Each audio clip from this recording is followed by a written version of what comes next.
قمیص اور 2 لفافے اگر مرد کی طرح کفنایا جائے تو کوئی حرج نہیں ہے۔ علامہ البانی کے مطابق عورتوں اور مردوں کے کفن میں فرق نہیں ہونا چاہیے، اس لیے کہ اس سلسلے میں مروی روایات ابو داؤد اور مسند احمد ضعیف ہیں، جبکہ بعض علماء جو ہے مثلا علامہ شمس الحق عظیم آبادی اور علامہ عبد الرحمن مبارک پوری وغیرہ نے اس روایت کو حسن قرار دے کر قابل عمل قرار دیا ہے۔ یعنی علامہ البانی رحمہ اللہ کہتے ہیں کہ تین کپڑے مرد کے لیے بھی، 3 کپڑے عورتوں کے لیے بھی، لیکن اور ساتھ ہی ساتھ کیا کہتے ہیں، جو حدیثیں عورت کے الگ اور مرد کے الگ ہیں وہ حدیثیں ضعیف ہے، لیکن اپنے ملک ہندوستان کے بڑے بڑے علماء نے ان حدیثوں کو حسن تک قرار دیا اور قابل عمل بتایا، اور اسی پر عمل ہمارے ملک ہندوستان کے اندر بھی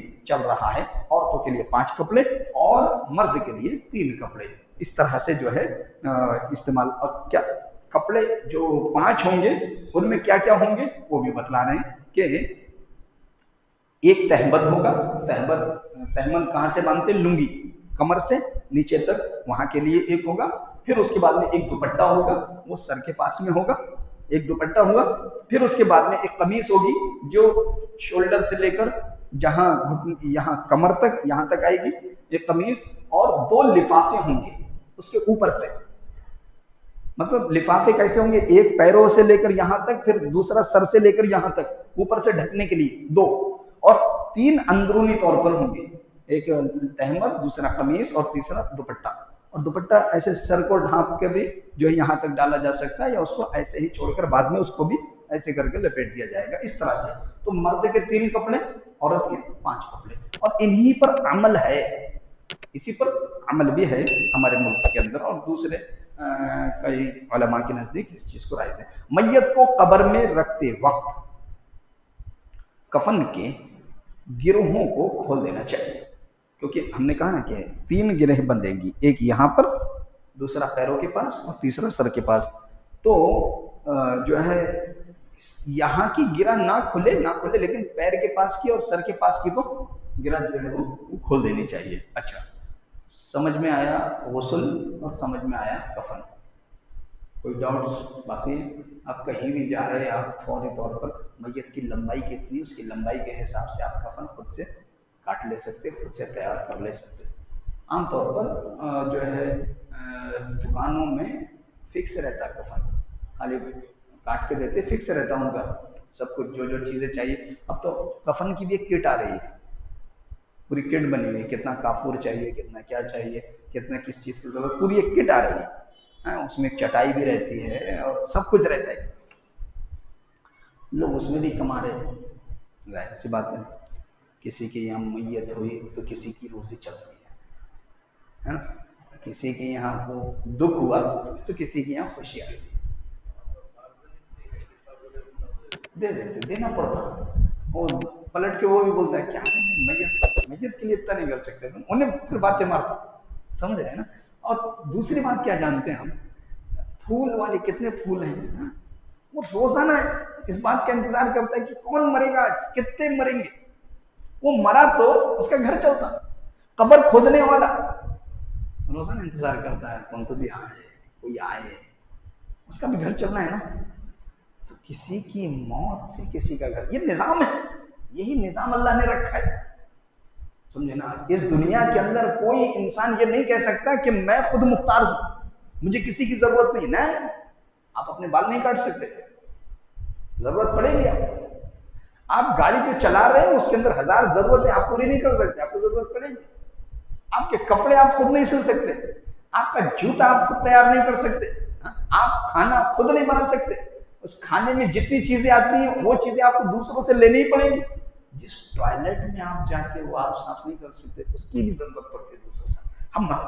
ہم کو اللہ رب العالمین، ہم غرور چاہے جتنا بھی کر لیں، ہم محتاج ضرور ہیں، پیدائش سے لے کر مرنے تک ہم محتاج ہیں، اللہ نے ہمیں محتاج رکھا ہے، لیکن اس کے باوجود غرور اتنا بھرا ہوا ہے ہمارے اندر کہ مت پوچھو۔ ہم جو ہے کیا ہے، اللہ نے نظام ایسا رکھا، مجبور ہے، ہر چیز کے لیے مجبور ہے، ہر چیز کے لیے مجبور ہے۔ بہرحال یہ چیزیں جو ہے یاد رکھیں، اور ان چیزوں کو یاد رکھیں گے نا تو اللہ کی یاد آئے گی، اور اللہ کی یاد آئے گی تو اللہ سے قریب ہوں گے۔ موت کو یاد کریں گے، موت کو یاد کریں گے تو پھر اچھا عمل ہی کریں گے۔ تو غسل ہو گیا، کفن ہو گیا، اب کیا بچا ہے؟ غسل اور کفن کے بعد کیا ہوتا ہے؟ نماز ہوتی ہے۔ اب نماز پڑھ لیں گے، ٹھیک ہے؟ دماغ میں رکھیں، کوئی ایک شخص ہے جس کو ہم نے مار دیا، جس کو ہم نے غسل بھی دے دیا، جس کو ہم نے کفن بھی پہنا دیا، اب ہم نماز پڑھنے جا رہے ہیں، نماز کیسا پڑھیں گے وہ ہم دیکھ لیتے ہیں۔ اب نماز جنازہ، مسلمان میت پر خواہ اس کی عمر کم ہو یا زیادہ اور خواہ مرد ہو یا عورت، نماز جنازہ پڑھنا واجب ہے۔ نبی کریم صلی اللہ علیہ وسلم نے قرضدار شخص کے بارے میں صحابہ سے فرمایا اپنے ساتھی کی نماز جنازہ پڑھ لو، یعنی کہ قرضدار کی نماز جنازہ یہ بھی آتا ہے کہ جو ہے آپ صلی اللہ علیہ وسلم نے نہیں پڑھی، یعنی کہ یہ غصہ تھا ایک طرح کا، جو بتانا تھا کہ قرضدار کی نماز جنازہ تو بہرحال پڑھی جائے گی ہر صورت میں، لیکن قوم کے معاشرے کے معزز لوگ نہ پڑھیں، یہ بتانے کے لیے کہ یہ عمل اچھا ہے۔ یہ تو آپ صلی اللہ علیہ وسلم نے جو ہے وہ نہیں پڑھی، لیکن ویسے ہر کسی کو نماز جنازہ پڑھنے کا حکم آپ صلی اللہ علیہ وسلم نے دیا، چاہے وہ مرد ہو یا عورت، اگر مسلمان ہے۔ رسول اللہ صلی اللہ علیہ وسلم کا ارشاد ہے، جس نے جنازے میں شرکت کی یہاں تک کہ نماز جنازہ ادا کر لی تو اسے 1 قیراط ثواب ملے گا، اور جو دفن میں بھی شریک رہا اسے 2 قیراط ثواب ملے گا۔ دریافت کیا گیا کہ 2 قیراط کیا ہیں؟ فرمایا دو عظیم پہاڑوں کے مثل ہیں۔ 1 قیراط بہت بڑا عظیم پہاڑ، اور دوسری قیراط ایک عظیم پہاڑ، اتنا بڑا جو ہے وہ ثواب ملے گا، نبی کریم صلی اللہ علیہ وسلم نے فرمایا۔ اس کے بعد کہا کہ حمل اگر 4 مہینے کے بعد ساقط ہوتا ہے تو اس کے ساتھ وہی کچھ کیا جائے گا جو ایک میت کے ساتھ کیا جاتا ہے۔ آپ صلی اللہ علیہ وسلم کا ارشاد ہے، نہ تمام بچے کی نماز جنازہ ادا کی جا سکتی ہے 4 مہینے کے بعد۔ 4 مہینے کے بعد کیا ہوتا ہے؟ اس کا جسم بن جاتا ہے، اس کے اندر جو ہے وہ روح بھی پھوٹتی جاتی ہے، اچھا برا صدر، اچھا رہے گا برا رہے گا، کہاں مرے گا کہاں جیے گا، کیا کھائے گا کیا کھائے گا، وہ سب کچھ جو ہے وہ اس میں وہ لکھ دیا جاتا ہے 4 مہینے کے بعد۔ تو 4 مہینے کے بعد اگر بچہ پیدا ہو گیا، ثابت ہو گیا، باہر آ گیا، تو اس کی نماز جنازہ جو ہے وہ ویسے ہی پڑھی جائے گی جیسے کہ دوسروں کے ساتھ میں وہ کیا جاتا ہے۔ اچھا، ایک بات تو یہ ہے، ابو داؤد ترمذی کی روایت، حضرت عائشہ صدیقہ رضی اللہ تعالیٰ عنہ روایت کرتے ہیں، نبی کریم صلی اللہ علیہ وسلم کے صاحبزادے ابراہیم کا انتقال 18 مہینے میں ہوا۔ آپ صلی اللہ علیہ وسلم نے ان کی نماز جنازہ انتقال 18 مہینے میں ہوا۔ آپ صلی اللہ علیہ وسلم نے ان کی نماز جنازہ نہیں پڑھی، ابو داؤد۔ اچھا، اس مسئلے کو آگے دیکھیں گے۔ اگر 4 مہینے سے پہلے ایسا ہو تو جنازہ نہیں پڑھی جائے گی، اس لیے کہ ابھی اس میں روح نہیں ڈالی گئی۔ حضرت عبداللہ بن مسعود رضی اللہ تعالیٰ عنہ سے مروی ہے کہ بچہ جب اپنی ماں کے پیٹ میں 4 ماہ کی عمر کو پہنچ جاتا ہے تو اس میں روح پھوٹتی جاتی ہے۔ اچھا، اس کے بعد دیکھیں، اسے نہ غسل دیا جائے گا اور نہ کفن پہنایا جائے گا، بلکہ کسی بھی جگہ اسے دفن کر دیا جائے گا، کسی بھی کپڑے میں لپیٹ کر۔ میت اگر مرد ہو تو امام اس کے سر کے برابر، اور عورت ہو تو اس کے درمیان کھڑا ہوگا، یعنی کہ جو ہے مرد ہے تو سینے کے پاس، اور عورت ہے تو سینہ اور کمر کے بیچ میں، یعنی کہ تھوڑا تھوڑا پیٹ کے پاس میں، بیچ میں جو ہے وہ کھڑے ہو کر نماز جنازہ پڑھائی جائے گی۔ اچھا، اس کے بعد دیکھیں، نماز جنازہ میں 4 تکبیریں کہی جائیں گی۔ پہلی تکبیر کے بعد اعوذ باللہ اور بسم اللہ کے ساتھ سورہ فاتحہ اور کوئی سورہ پڑھی جائے گی۔ ابن عباس رضی اللہ تعالیٰ عنہ نے نماز جنازہ پڑھی تو سورہ فاتحہ اور کوئی سورہ پڑھی، اور فرمایا یہی طریقہ رسول اللہ صلی اللہ